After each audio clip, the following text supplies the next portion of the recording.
మీకు tractor driving field ఎన్ని సంవత్సరాల అనుభవం ఉందన్న? నాకు ఈ ట్రాక్టర్ డ్రైవింగ్ ఫీల్డ్ దగ్గర 18 సంవత్సరాల అనుభవం ఉంది. 18 సంవత్సరాల అనుభవం ఉంది. మనం 40 HP ట్రాక్టర్ కి డోజర్ కూడా ఫిట్ చేయించని చెప్పారు. సో దాని ఖర్చు ఎంత అయింది? ఈ ఫిట్ చేయాలనిపించి మీకు ఎందుకు అనిపించింది? ఇప్పుడు నార్మల్ గా ఒక ఎకరానికి దున్నడానికి మీరు ఎంత ఛార్జ్ చేస్తారా? అంటే ఎకరాన్ని బట్టి ఛార్జ్ చేస్తారా లేదంటే గంటల బట్టి ఛార్జ్ చేస్తా ఉంటారు? మేము మా దగ్గర అయితే గంటల బట్టి ఛార్జ్ చేస్తాం. గంటల బట్టి ఛార్జ్ చేస్తాం. ఒక గంట పొలం దున్నడానికి ఎంత ఛార్జ్ చేస్తారన్న మీరు? ట్రాక్టర్ డ్రైవింగ్ ఫీల్డ్ లో అంటే ఎక్కువగా లాభాలు వచ్చే సీజన్ ఏదన్నా? కొత్తగా ఈ ట్రాక్టర్ డ్రైవింగ్ ఫీల్డ్ లోకి వచ్చేవారికి మీరు ఏం సలహాలు ఇస్తారు? ఈ డ్రైవింగ్ ఫీల్డ్ లోకి రావడం లాభమా నష్టమా అంటారు? పల్లెలలో జీవించేది ట్రాక్టర్ డ్రైవర్ అన్న జీవితం. ప్రతిరోజు ఎటుపోతుందో తెలియని ట్రాక్టర్ నడిపిస్తూ మనం 3 పూటలు అన్నం తినడం కోసం రైతన్నలు ఎంత కష్టపడుతున్నారో ఆ పండించే పంటలు దున్నడం కోసం కూడా ఈ ట్రాక్టర్ డ్రైవర్లు అంతే కష్టపడుతున్నారు. సో అలాంటి ఆ రైతన్నను మనం అయితే కంపల్సరీగా ఆ జీవితం ఎలా ఉంటుంది ట్రాక్టర్ డ్రైవింగ్ ఫీల్డ్ లో, సో కొత్తగా ట్రాక్టర్ డ్రైవింగ్ ఫీల్డ్ లోకి వచ్చే వాళ్ళకి ఎలాంటి సలహాలు ఇస్తారు, సో ట్రాక్టర్ డ్రైవింగ్ ఫీల్డ్ లో లాభాలు నష్టాలు ఏ విధంగా ఉంటాయని చెప్పేసి కంప్లీట్ ఇన్ఫర్మేషన్ ను మనం ఈ ట్రాక్టర్ డ్రైవర్ అని అయితే అడిగి తెలుసుకుందాం. హాయ్ హలో అందరికీ నమస్తే, welcome back to Madhu Undadi blogs. అందరికీ నమస్తే అండి. ఈ రోజు మనం ఎక్కడున్నామంటే సిద్దిపేట డిస్ట్రిక్ట్ తోర్నాల గ్రామంలో ఉన్నాం. సో మనతో ఉన్న నరేష్ అన్నకి అయితే అడుగుదాం ఈ ట్రాక్టర్ డ్రైవింగ్ ఫీల్డ్ ఏ విధంగా ఉంటుందని చెప్పేసి. నమస్తే నరేష్ అన్న. నమస్కారం అండి. సో మీకు ఈ ట్రాక్టర్ డ్రైవింగ్ ఫీల్డ్ ఎన్ని సంవత్సరాల అనుభవం ఉందన్న? నాకు ఈ ట్రాక్టర్ డ్రైవింగ్ ఫీల్డ్ దగ్గర 18 సంవత్సరాల అనుభవం ఉంది. 18 సంవత్సరాల అనుభవం ఉంది. సో ఈ ట్రాక్టర్ డ్రైవింగ్ ఫీల్డ్ కు మీరు ఎన్ని సంవత్సరాలు అంటే ఏ వయసులో మీరు ఎంటర్ అయ్యారు ఈ ట్రాక్టర్ డ్రైవింగ్ ఫీల్డ్? నేను 15 సంవత్సరాల అప్పుడు ఎంటర్ అయ్యాను. 15 సంవత్సరాల వయసులో ఎంటర్ అయ్యారు. సో 15 సంవత్సరాల వయసులో ఎంటర్ అయినప్పుడు మీకు ఈ అనుభవం ఎట్లుండేది? ఇప్పుడు ఈ నేర్చుకునే క్రమం మీకు అప్పుడు నేర్చుకున్నప్పుడు బండ్లు తక్కువ, అప్పుడు మాకు వ్యవసాయం ఉండేది. అప్పుడు బండ్లు ఇట్లనే వచ్చి మాకు వ్యవసాయం పని పొలం పని చేస్తూ ఉండే, వాళ్ళతో పాటు ఇంట్రెస్ట్ గా తిరగడం జరిగింది. వాటితోని ఇక డ్రైవింగ్ నేర్చుకోవడం జరిగింది అప్పుడు. ఓకే అన్న. ఇప్పుడు ఈ ట్రాక్టర్ ఒకటే నడుపుతారా ఇక మీరు వేరే పనులు కూడా ఏమైనా చేస్తుంటారా అన్న? మేము అగ్రికల్చర్ పనులు నడుపుతాము, మిషన్ నడుపుతాము, హార్వెస్టర్ నడుపుతాము అండ్ జేసీబీ ఆపరేటర్ చేస్తాను నేను, ట్రాక్టర్ నడుపుతాను. ఓకే. ఇప్పుడు ట్రాక్టర్ ఒకటే, ఇప్పుడు ఇది కాకుండా ఇంకా వేరే పనులు ఏమైనా నడపడా ఆ డ్రైవింగ్ కూడా నేర్చుకురా అన్న మీరు? వేరే కూడా నేర్చుకున్నాను, హెవీ లైసెన్స్ డ్రైవర్ కూడా. ఇప్పుడు మీకు ఇది ఓన్ ట్రాక్టరా లేదంటే రెంట్ ట్రాక్టర్? ఓన్ ట్రాక్టర్ ఇది. ఓకే. ఇప్పుడు ఇది ఓన్ ట్రాక్టర్ అని చెప్పారు కదా, సో ఇప్పుడు మీరు ఎన్ని సంవత్సరాల కింద తీసుకురు? మీకు ఎంత ఖర్చు అయింది తీసుకోవడానికి? నేను దగ్గర 9 ఏళ్ల క్రితం తీసుకున్నా బండి. అప్పుడు నాకు వచ్చేసి 7 లక్షల ఎబోవ్ అయిందండి. 7 లక్షల ఎబోవ్ అయింది. సో ఇప్పుడు దీంతో ఏమైనా ఆల్టర్నేట్ గా ఇప్పుడు మన నాగళ్ళు కానీ ఒకటి ఫిట్టింగ్ చేపిస్తారు కదా, సో వాటి ఖర్చు ఎంత అయింది? వాటి ఖర్చు అప్పుడు 35,000 అయింది. ఓకే. ఇక్కడ ఖర్చు ఒకటి మనం 40 HP ట్రాక్టర్ కి డోజర్ కూడా ఫిట్ చేయించని చెప్పారు. సో దాని ఖర్చు ఎంత అయింది? ఈ ఫిట్ చేయాలనిపించి మీకు ఎందుకు అనిపించింది? దీనికి ఖర్చు 1,50,000 అయింది. ఈ ఫిట్ చేయడానికి ఏంటంటే ఇట్లా మాకు పని ఉన్నది, ఈ వేరే బండ్లకు ఎందుకు అని చెప్పేసి మేము చేయించుకున్నాము. మళ్ళొకటి ఆ పెద్ద బండ్లు జర బురద ఉంటే జర దిగబడి ఉంటుంది పోగు, ఇవైతే సునాయాసంగా వెళ్ళి వర్క్ చేసి వస్తాయి. మళ్ళీ మన చేయల పని మన బండికి ఎందుకని చెప్పేసి మందికి ఇచ్చేందుకని చెప్పేసి మనమే వర్క్ ఉంది కాబట్టి మనం అది చేయించుకొని వర్క్ చేసుకుంటాం. ఓకే అన్న. ఇప్పుడు ఈ 40 HP ట్రాక్టర్ కి డోజర్ ఫిట్ చేయించారు కదా, దాని కెపాసిటీకి ఈ డోజర్ కెపాసిటీ సెట్ అవుతుంది అంటారా మీరు? ఇప్పుడు ఈ మట్టి కొట్టడాలు కాబట్టి వాటికి అంటే ఈ బండి 40 HP కెపాసిటీ మందమే డోజర్ చేయించామండి. ఇప్పుడు దానికి పెద్ద ఎఫెక్ట్ ఏమి ఉండదు, కానీ దీని స్తోమత అంతే పట్టుకపోతుంది. ఓకే. ఇప్పుడు ఈ 40 HP డోజర్ ఫిట్ చేసిన తర్వాత ట్రాక్టర్ కి ఏమైనా ఇబ్బందులు ఏమైనా ఎదుర్కొన్నారా? ఎందుకు ఫిట్ చేయించినా ఏమైనా అనిపించిందా మీకు? లేదు, అట్లా ఏది అనిపించలేదు. మాకు ఇంకా మంచిగా పర్ఫార్మెన్స్ మంచిగా ఉంది, ఇంకా మాకు మంచిగా అనిపిస్తుంది. ఓకే. ఈ 40 HP డోజర్ ఫిట్ చేసే ముందుకు మీరు ఎక్కడ చూసి నేర్చుకురా లేదంటే చూసి వచ్చిన తర్వాత ఇట్లా ట్రై చేసి అయిపోవు అంటే మీరే ఓన్ గా ఆలోచించి ఇట్లా చేయించుకురా? లేదు, మేము ఓన్ గా చేయించుకున్నాం. మాకు వర్క్ ఉన్నది, మళ్ళీ మాకు ఎందుకు మంది బండ్లకు ఎందుకు, మన బండికే చేయించుకుందాం, మనకు సేఫ్ అవుతాం కదా అని చెప్పేసి మేమే చేయించుకున్నాం.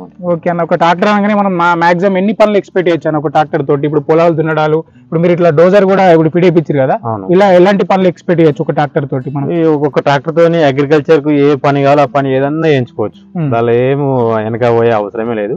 ఒక ట్రాక్టర్ తోని ఏ అగ్రికల్చర్ సంబంధించిన పని ఏదన్నా చేయించుకోవచ్చు. ఓకే. ఓకే అన్న. ఇప్పుడు నార్మల్ గా మీరు పొలాలు దున్నుతా ఉంటారు. అవును. ఇప్పుడు నార్మల్ గా ఇప్పుడు మొక్కజొన్న గానీ పొద్దుడు పొలాలు కూడా దున్నుతా ఉంటారు. ఆ పొలాలు దున్నేది ఏ విధంగా అనిపిస్తుంది? నార్మల్ గా నాటేసే పొలాలు ఉంటాయి, సో వాటికి వీటికి డిఫరెంట్ ఏ విధంగా ఉంటది?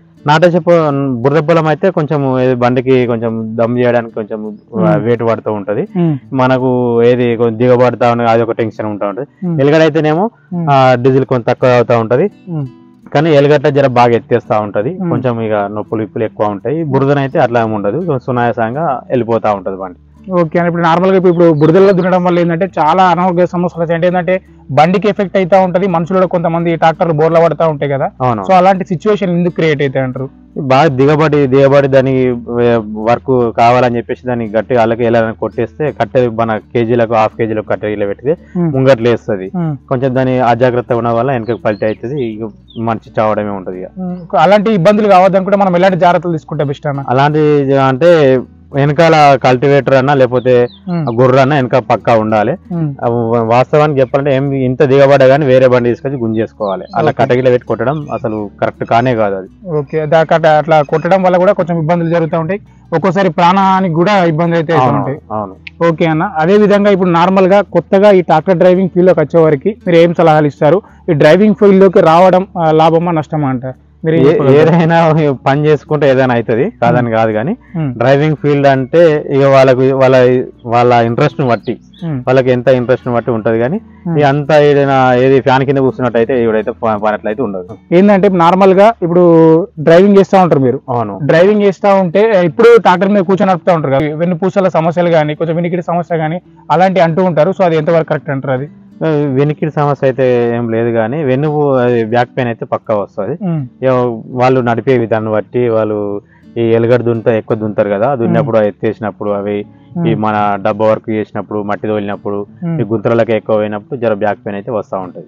ఓకే అన్న, అదే విధంగా ఇప్పుడు నార్మల్ గా ఒక ఎకరానికి దున్నడానికి మీరు ఎంత ఛార్జ్ చేస్తారా? అంటే ఎకరాన్ని బట్టి ఛార్జ్ చేస్తారా లేదంటే గంటల బట్టి ఛార్జ్ చేస్తా ఉంటారు? మేము మా దగ్గర అయితే గంటల బట్టే ఛార్జ్ చేస్తాం. గంటల బట్టే ఛార్జ్ చేస్తాం. ఒక గంట పొలం దున్నడానికి ఎంత ఛార్జ్ చేస్తారన్న మీరు? ఒక గంట పొందడానికి మేము 1400 ఛార్జ్ చేస్తాం. 1400 ఛార్జ్ చేస్తారు. అదే విధంగా ఇప్పుడు నార్మల్ గా ఎలిగడి అంటారు కదా, అవును, అది దున్నడానికి అయితే ఛార్జ్ చేస్తారు. దానికి దీనికి డిఫరెంట్ ఏమైనా ఉంటుందా? పొలం దున్నడానికి కానీ ఎలిగడి దున్నడానికి కానీ డిఫరెంట్ ఉంటది. దానికి దీనికి ఒక 200 ఫరక్ ఉంటుంది. 200 ఫరక్ ఉంటుంది, అంతేనా? ఓకే అన్న, ఇప్పుడు ఈ డీజిల్ ఖర్చు మీకు ఎంత? ఇప్పుడు ఒక గంట దున్నడానికి 1400 మీకు వస్తాయని చెప్పారు కదా, ఒక గంటలో మీకు ఎంత డీజిల్ ఖర్చు అయితే ఉంటుంది, మీకు ఎంత ఆదాయం మిగులుతుంది? ఒక గంటలో మాకు 5 లీటర్ పక్కది అవుతుంది అండి. 5 లీటర్ పక్కది అవుతుంది. ఇప్పుడు 100 రూపాయలు లీటర్ ఉంది కానీ మాకు ఎంత ఇక 13 మిగులుతుంది. దాని బండి మెయింటెనెన్స్ కథ మళ్ళా ఒకటి రైతులు అప్పుడే డబ్బులు ఇవ్వరు, మేము కొంతమంది ఈఎంఐ తీసుకొచ్చి మరి ఏది పెట్టుబడి పెట్టి మరి పని చేస్తా ఉంటాం అట్లా అని. ఓకే అన్న, ఈ ట్రాక్టర్ డ్రైవింగ్ ఫీల్డ్ లో అంటే ఎక్కువగా లాభాలు వచ్చే సీజన్ ఏదన్నా? మీ ట్రాక్టర్ దాంట్లో ఎక్కువ లాభాలు వచ్చేది అంటే వర్షాకాలం వర్షాలు ఎక్కువ ఉన్నట్ల మాకు బురద పొలాలు ఎక్కువ ఉంటాయి, అందులో కొంచెం లాభాలు ఎక్కువ వస్తాయి, అంటే వర్క్ ఎక్కువ ఉంటది అట్లా. ఓకే, సమ్మర్ సీజన్ లో ఏ విధంగా ఉంటది అన్న? సమ్మర్ సీజన్ కానీ వింటర్ సీజన్ లో ఏ విధంగా ఉంటది? ఈ సీజన్ లో రైతులకు అప్పుడు ఎక్కువ వాటర్ ఉండదు కదా, అట్లానే మాకు కూడా పన్ను చాలా తక్కువ ఉంటాయి ఇప్పుడు అట్లానే. ఓకే, ఇప్పుడు నార్మల్ గా ఇప్పుడు వర్షాకాలం సీజన్ లో మీకు ఎక్కువ ఆదాయం వస్తాయని చెప్పారు కదా, మాక్సిమం ఎన్ని గంటలు దున్నుతా ఉంటారు అన్న మీరు ఆ సీజన్ లో? ఆ సీజన్ లో మాక్సిమం 300 గంటలు అట్లా దున్నుతాం. 300-400 గంటలు దున్నుతా ఉంటారు. ఇప్పుడు ఈ 2 సీజన్లు నార్మల్ గానే నడుస్తాయని చెప్పారు కదా, ఈ 2 సీజన్ల అమౌంట్ ఆ ఒక్క సీజన్ సంపాదించే అవకాశం ఉంటది అంటారా? అది చెప్పలే, మోటార్ ఫీల్డ్ అనేది ఎప్పుడేమైనా తెలియదు కదా. ఒకవేళ బండి ట్రబుల్ ఇచ్చింది అనుకో, లేకపోతే నాకు రిపేర్ వచ్చింది అనుకో, అప్పుడు కూడా అంతగా చేయలేం కదా. అప్పుడు ఏది ఆటోమేటిక్ గా రైతులు ఆగరు కదా, ఇంకా వేరే బండి వచ్చి పని చేసిపోద్ది. ఓకే అన్న, ఈ ట్రాక్టర్ ఫీల్డ్ లో నష్టాలు అంటే ఏముండొచ్చు అన్న? నష్టాలు అంటే ఎక్కువనే చెప్తే దిగబడితే ప్రాణహాని ఒకటి ఉంటది. ఇక మన బండ్లు రిపేర్ ఇస్తే అప్పుడు వర్క్ దొరకదు, ఉన్నప్పుడే కదా చేసుకోవాల్సింది. ఆ టైంలో ఏమైనా బండ్లు వెహికల్ రిపేర్ ఇస్తే మాత్రం అప్పుడు కొంచెం చాలా ఇబ్బంది అవుతుంది. నార్మల్ గా చాలా ఖర్చు అవుతా ఉంటుంది, ఒకవేళ రిపేర్ వస్తా ఉంటుంది చాలా ఖర్చు అవుతా ఉంటది. ఓకే అన్న, ఇప్పుడు మీ జర్నీ 18 సంవత్సరాల జర్నీ అని చెప్పారు కదా, సో ఈ 18 సంవత్సరాల జర్నీ అప్పటి నుంచి ఇప్పటి వరకు మీకు ఏ విధంగా అనిపించింది ట్రాక్టర్ ఫీల్డ్ లో? మాకు ఏ విధంగా బాగానే అనిపించింది. ఇక మేము చేసేది ఇదే పని కాబట్టి ఏమైనా విడిచిపెట్టేది లేదు, వర్క్ అయితే చేయాల్సిందే, ఇది తప్ప మాకు వేరే ఏం లేదు. అట్లా ప్రస్తుతం ఏదైతే ఒకటే ట్రాక్టర్ తోటి మెయింటైన్ చేస్తారు ఇన్ని సంవత్సరాల నుంచి? ఒక ట్రాక్టర్. ఇంకా ముందు కూడా ఇంకా ఎదిగే అవకాశం ఉందా? ఇంకో ట్రాక్టర్ తీసుకొని ఇంకా స్టార్ట్అప్ ఏమైనా చేసే అవకాశాలు ఉన్నాయా? లేదు, మాకు ఇదే సరిపోతుంది, ఇది ఒకటి సరిపోతుంది. ఓకే, థ్యాంక్ యూ అన్న, మీ విలువైన సమయాన్ని మాకు కేటాయించి ఇంత మంచి ఇన్ఫర్మేషన్ ఇచ్చినందుకైతే థ్యాంక్ యూ అన్న.